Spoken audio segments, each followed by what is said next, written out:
In Luke 5, there's a story where Jesus is preaching on the shore to a large crowd, so large they couldn't easily hear him. So Jesus had the idea of using a boat to help address the crowd. He saw Peter with a few other fishermen at the dock washing their nets. They were no doubt exhausted after a long night of fishing. But that's when Jesus interrupted their plans for the first time. It was a simple ask. Can you take me a little offshore so I can address the crowd? The Bible doesn't tell us Peter's response. It doesn't tell us if Peter was thinking, all I want to do is go home, sleep, and forget this long, awful night of fishing I just had. All we know is Peter obeyed, and soon Jesus was standing on the edge of a boat, teaching the large crowd. When Jesus finally finished teaching, he told the fishermen, let's have a little adventure. Let's put the boat into the deep waters and cast your nets down. Finally, Peter lets Jesus know what kind of day he was having. He said, Master, we toiled all night and took nothing. I wonder what his inner dialogue was. Was he thinking, I'm the expert fisherman and I know how this is supposed to work? Again, we don't know what Peter was thinking, but we do know Peter was obedient. He said, because you said so, I will cast down my nets. This is when the miracle happens. Peter casts his net off the boat, and the next thing he knows, there are so many fish, his nets begin to break.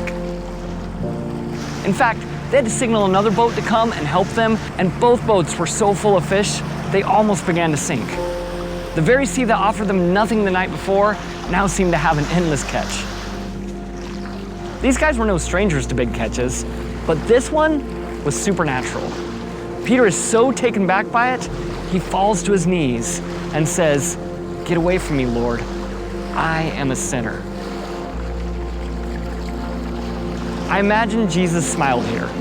This wouldn't be the last time Peter didn't understand what Jesus was trying to show him. Jesus said, do not be afraid, for I'm going to make you a fisher of men from now on. And when they brought their boats to land, they left everything and followed him.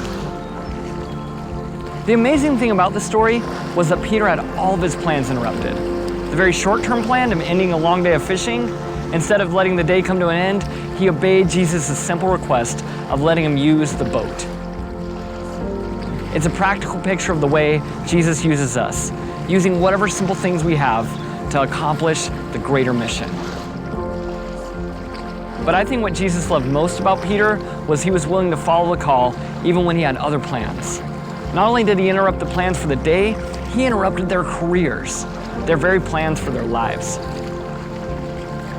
Peter was a career fisherman, but by following Jesus, he would go on to lay the very foundations of the church itself. It didn't start with anything grand. It started with a simple act of obedience. I wonder what simple act of obedience God is calling you to. Jesus is not looking for the most rich or talented or powerful or connected. He's looking for the humble and obedient. Are you willing to let God interrupt your plans? Are you willing to set something aside and open up your hands and say, okay, God, here I am, use me. This is a dangerous, bold prayer. But if you're willing to pray it, I believe just like Peter, God is something so much greater than anything you could have planned for yourself. Welcome to session 2 of Encounter Life, the Every Home USA series, designed to help you overcome the obstacles that might be standing in your way of sharing the truth and love of Jesus Christ. Hello, I'm Marcus Dolphins, and I'm the Regional Director for the Southeast of Every Home USA, and I'm excited to talk today about some of those obstacles that might be standing in our way. I remember when I was just a kid in middle school, talking to people about the good news of Jesus wasn't really on my radar. I didn't know much about how to share the gospel with my friends or anything like that. And then a pastor, a relative of mine, came to my church and week after week after week continued to talk about sharing the gospel or the good news of Jesus. And became so important to him, it also became important to me as well. It actually became a big part of my life. I would even talked to people in school on the way home. I took gospel literature to school, and I would engage in spiritual conversations just to talk to people about eternity and the hope of Jesus. It was a big part of my life then, and it's still a big part of my life today. And so I hope that by watching these videos and getting some of the resources from Every Home USA, that you're able to make engaging in spiritual conversations even a big part of your life. And so when we looked at some of the obstacles, we did a nationwide study with the help of the Barna Research Group, and we found out that 85% of the people in our churches today have obstacles that are preventing them. And one of those obstacles, we talked about being pushy in the previous video. People don't want to be pushy. They don't know what to say specifically. But a lot of people don't feel qualified. People say, I don't really know that I should be the one sharing the good news of Jesus Christ. And they want to know exactly that their life represents this message, this powerful message. People have told me, Pastor, if you knew what I've done, if you knew kind of my past, then you would understand that I'm not really the one that should be, engaging in these spiritual conversations. Somebody else should really do that. Well, I want you to know that you're not alone. The fact is that most people feel this way. It reminds me of a quote, and I don't know who said it originally, but God isn't interested in our ability. He's interested in our availability. You may have heard the one that says, He doesn't call the qualified to join Him on His mission. He qualifies the called. The point in saying all of this is that God is not looking for a perfect person to represent Him. None of us are perfect. If we're honest, we've all made mistakes and we're all far from that standard that Jesus set. Of course, He's perfect, but He's just looking for someone who's willing, someone who's available. Even Peter experienced this great disciple, this great apostle who was so influential in the church at its origin. Even he experienced the feeling of being disqualified. Let's look at his story in Luke chapter 5. On one occasion, while the crowd was pressing in on him to hear the word of God, he was standing by the lake Gennesaret, and he saw 2 boats by the lake. But the fishermen had gone out from them and were washing their nets. Getting into one of the boats, which was Simon's, he asked him to put out a little from the land. And he sat down and taught the people from the boat. And when he had finished speaking, he said to Simon, "Put out into the deep and let down your nets for a catch." And Simon answered, "Master, we toiled all night and took nothing. But at your word, I will let down the nets." And when they had done this, they enclosed a large number of fish, and their nets were breaking. Peter witnessed a miracle firsthand, and it was a personal miracle. Peter decided to trust Jesus' leadership, and his expectations were far exceeded. And that's the first point of this lesson. When you trust Jesus' leadership, He will exceed your expectations. You see, Peter was the expert fisherman, not Jesus. As far as we know, he didn't know how to fish at the same level of Peter. But Peter's obedience opened the way for the miraculous. And Peter was so glad that he did.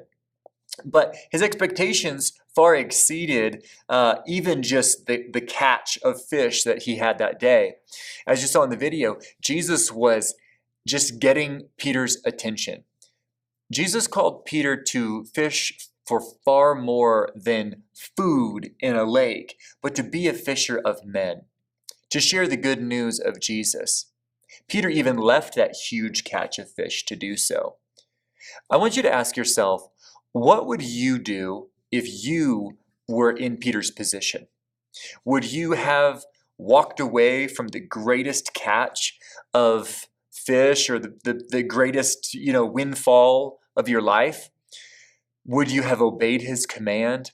What would you have done if you were in Peter's situation?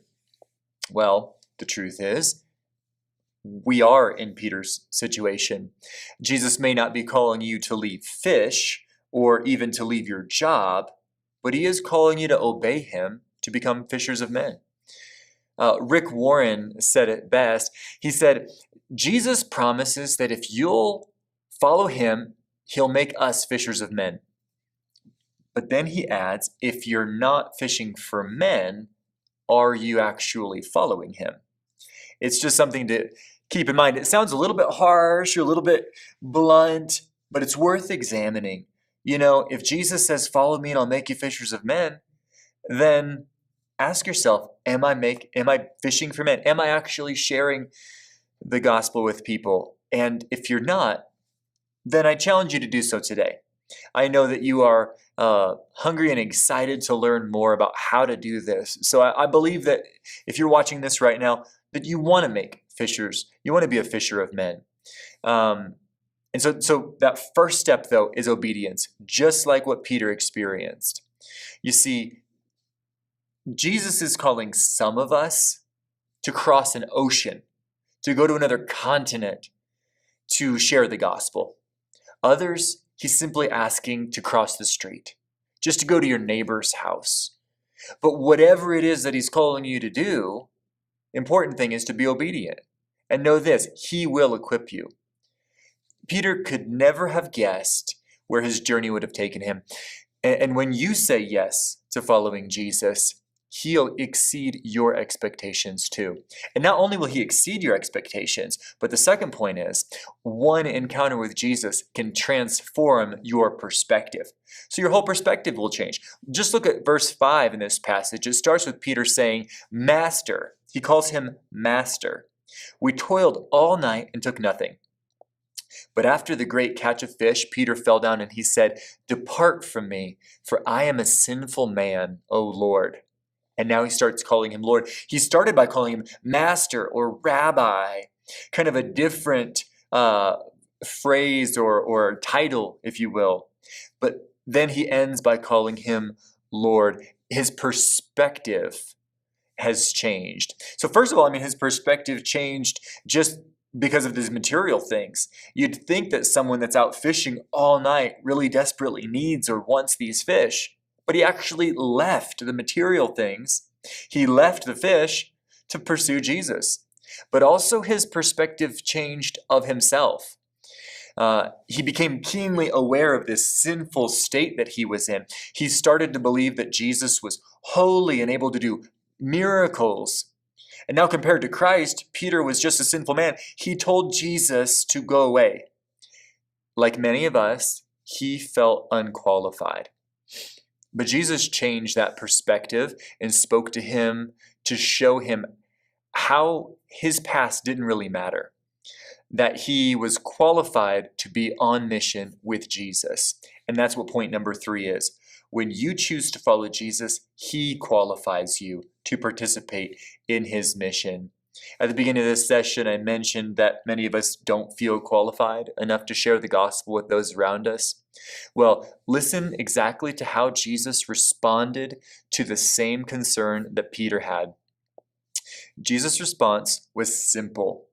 He said in verse 10, Do not be afraid. From now on, you will be catching men. When you read this, it could read like this. Peter says, Away from me, God, away from me, Lord. I'm not qualified to be in your presence. I'm a sinful man. Get away from me, God. I'm not even qualified to be here. I know many believers that I talk with around the country, they believe that they are not qualified to participate in God's mission. What they're saying here is that they experienced a supernatural experience, the supernatural presence of God, so much that it changed Peter's perspective, where he no longer looked at Jesus as Rabbi or Master, but he fell to his knees and he says, Lord, away from me. I'm a sinful man. And Jesus responds in the very next breath and says to Simon Peter, Don't be afraid. From now on, you will fish for people. It could be said like this, Peter, don't be afraid. From now on, I'm the one that will qualify you. So that's when Jesus says, I'll make you fishers of men. You see, it is Jesus who qualifies us. We don't have to feel good enough to be honest, we're not really good enough, but Jesus is looking at our willingness.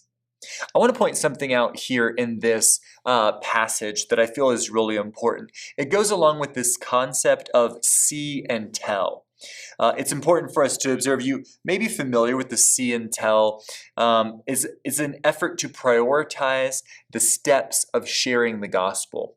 You see, first we see Jesus, then we tell others about Jesus. In fact, we could even see the lost person and we can tell Jesus about the lost person before we even tell the lost person about Jesus. But Peter here is being commissioned to tell the world about Jesus. But before he ever opens his mouth to tell people about the gospel, he first sees Jesus. He encounters Jesus in a powerful way. I think that's an important piece to this whole story. Peter wasn't just fishing and all of a sudden decided to leave his job because he wanted to start telling people some good news. And please don't understand what I'm trying to say. We should tell people about the good news and all that God has done for us. But there's this step that happens before, and that's to see Jesus. So let me ask you, have you ever seen Jesus? Not with your eyes necessarily, but have you ever encountered Jesus?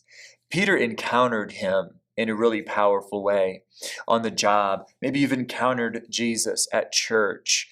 Or maybe, like Peter, Jesus has entered into your life to create some sort of disruption. For me, it was that Wednesday night at church when the pastor was talking about telling people about Jesus. It was an interruption. And for you, maybe it's watching this video today and you realizing the importance. But whatever it is, Jesus is trying to get your attention. He wants you to see him. And Peter's perspective changed, and he really saw Jesus. And from that moment and from that encounter, it changed everything. And it began to form how he would then tell everyone else around him. Jesus told Peter, "Do not be afraid." I wonder, what fears do you think Peter had? A better question might be, what fears might be stopping you from joining Jesus' mission? Peter and the other disciples left everything to follow Jesus and didn't allow their fear or their sinful past or any other obstacles to stand in their way. Jesus promises that he will go with us. He promises that he'll qualify us. He promises to change our perspective. I know that he will do his part and keep his promises. That's what he does. All of his promises are yes and amen. But part of the responsibility rests on us too. Think about the different responsibilities that we have and that God has. Thinking about that reminds me of when I first joined the team here at Every Home for Christ. I learned that one of the unalterable convictions is that we have three unalterable convictions. One of them, when it comes to the Great Commission, there is no obstacle that prayer alone cannot overcome. And I'm not going to say that I was skeptical of this, but I do believe in prayer. I do have a lot of faith.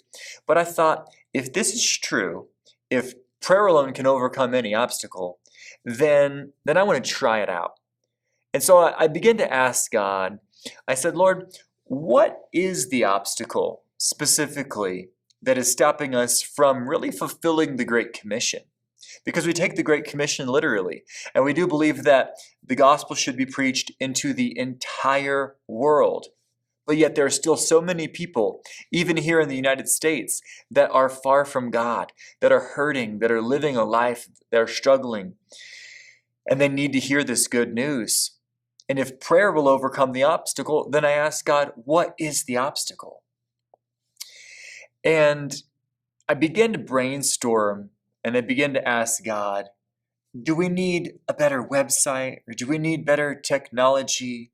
Do we need more training videos? And I'm grateful that you're watching this training video. I hope that it helps, and I hope that it's all part of it. We have some great websites, and we have some great resources.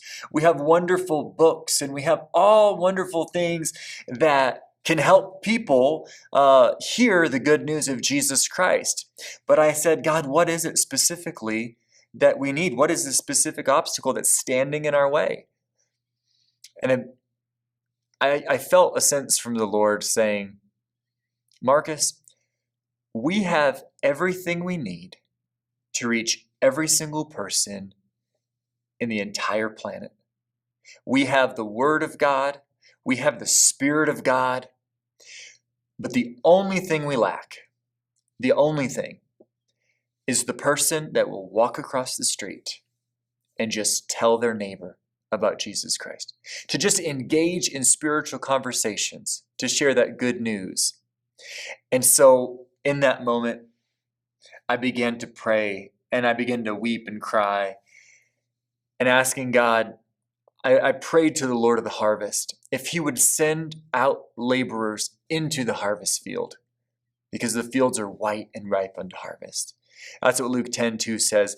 The harvest is plentiful, but the laborers are few. Therefore, pray earnestly to the Lord of the harvest to send out laborers into his harvest.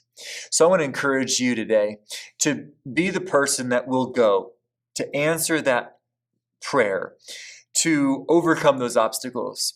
You might not feel qualified, but we're going to watch a video right now about a man who, he was an awful man. He would have been considered unqualified. He had hurt so many people in his life. He was abusive to others, even to himself. And people may have thought, he's not qualified to share the gospel. He may have thought that about himself, but he didn't let that stop him. He put that aside, and amazing things happened. Now watch this video. Some people become funny when they drink. My dad became mean, very mean when he drank. He was just broken. He was broken and he was mean, and he was not the kind of person that you would ever want to be around. He was a man that never thought God loved him. You know, he was a mess.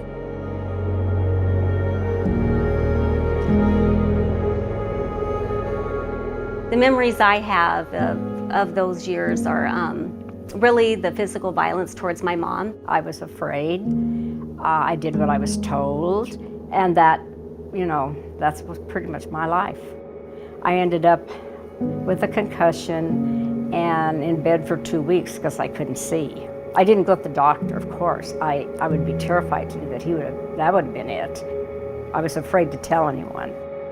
The one really vivid night that I remember when I was probably in second grade was my bedroom door was just right across the hall from my parents. And I heard my dad tell my mom to go out on the balcony and wait for him. When I opened my bedroom door to peek out, he was just across in his room loading his gun. And I was just staring at him, and he looked at me and he said, you know, just go back to bed. You need to go back to bed. And so I did. Heard, I think it was actually 2 or 3 gunshots right after that. So we went into hiding. It was for quite some time. I actually don't remember exactly how long it was. I decided I couldn't take it any longer. I just could not. And a girl that went to beauty school here, she said, Jess, let's do it. Let's get out of here. And so we snuck out one night and went over by, I think it was by Seattle somewhere. During that time in hiding is when my dad really realized he was at the end of his rope and was just drinking and just trying to drown out all of the things in his life that just ate at him. Mr. Leon in the Moscow community was, you know, he wasn't the greatest guy. He was not nice most of the time, very serious, but he owned a beauty school, so students would come here, get their hair done. And so there were a few people from the Moscow Church of the Nazarene that would come in faithfully. Some of the pastors get their hair done, but in particular, there was a lady, and her name was Thelma Gray. She knew that they weren't Christians or anything like that, but she would always tell my mom and my dad, you know, God loves you, Leon, and I'm praying for you. One of the very first couple weeks that we were gone, Thelma Gray had come in and said, hey, once again, Leon, God loves you. And I think even a couple other people had come in during that time and said the Nazarene Church was having a weekly revival service. And this time he said yes. So he went by himself and, walked down the altar and accepted Jesus into his heart. It was a miracle. He quit drinking and smoking overnight. God just healed him. He delivered him. He was very loving, kind. It wasn't even the same person. Totally not the same person. When I first saw my dad for the first time after we had come back from being in hiding, he had bought me this beautiful stuffed white Easter bunny and gave it to me and told me how much he loved me and asked our forgiveness. He was joyful and had a smile that I had never seen before. Ever since that day, his life changed. He was one person one time, and then 24 hours later, it's just unreal. Whoever would listen, he wanted to tell what God had done in his life, because he had never felt love and joy like that.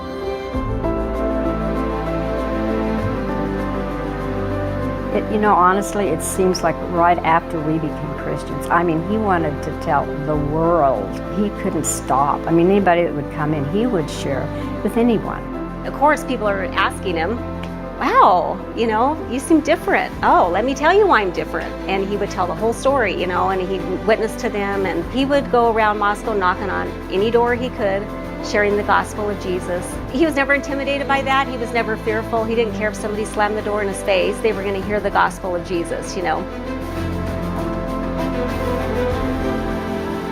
One of the very first things he got involved in was a children's bus ministry program. Leon and Janice, they were both so hardworking in inviting families to send their children to Sunday school on those buses. Whenever Leon was around, he smiled, he encouraged, he was welcoming, he was valuing people by his great big smile and warm embrace that said they mattered. And it was all about the Lord and about the church and about reaching families. This is Blaine Manor Apartments, where my mom and dad and I lived for a while. After my dad came to know the Lord and was in the Evangelism Explosion program, he loved coming here and just going door to door and sharing the gospel. If people wouldn't have constantly, who came in, told my dad that God loved him, say they just never did that, the course of our life would have just changed dramatically. And now I have kids that are making a difference in the world, and an eternal difference, and have a kingdom perspective in mind. And even after my husband passed away, the greatest joy I've had is being with them, watching them love the Lord, watching my kids grow in the Lord, to see the legacy of my grandchildren, my great-grandchildren. That is worth everything. When my dad had accepted Jesus into his heart, he became a totally different person. People in the community would say, if Leon Cover became a Christian, anybody could become a Christian, because the difference was so night and day.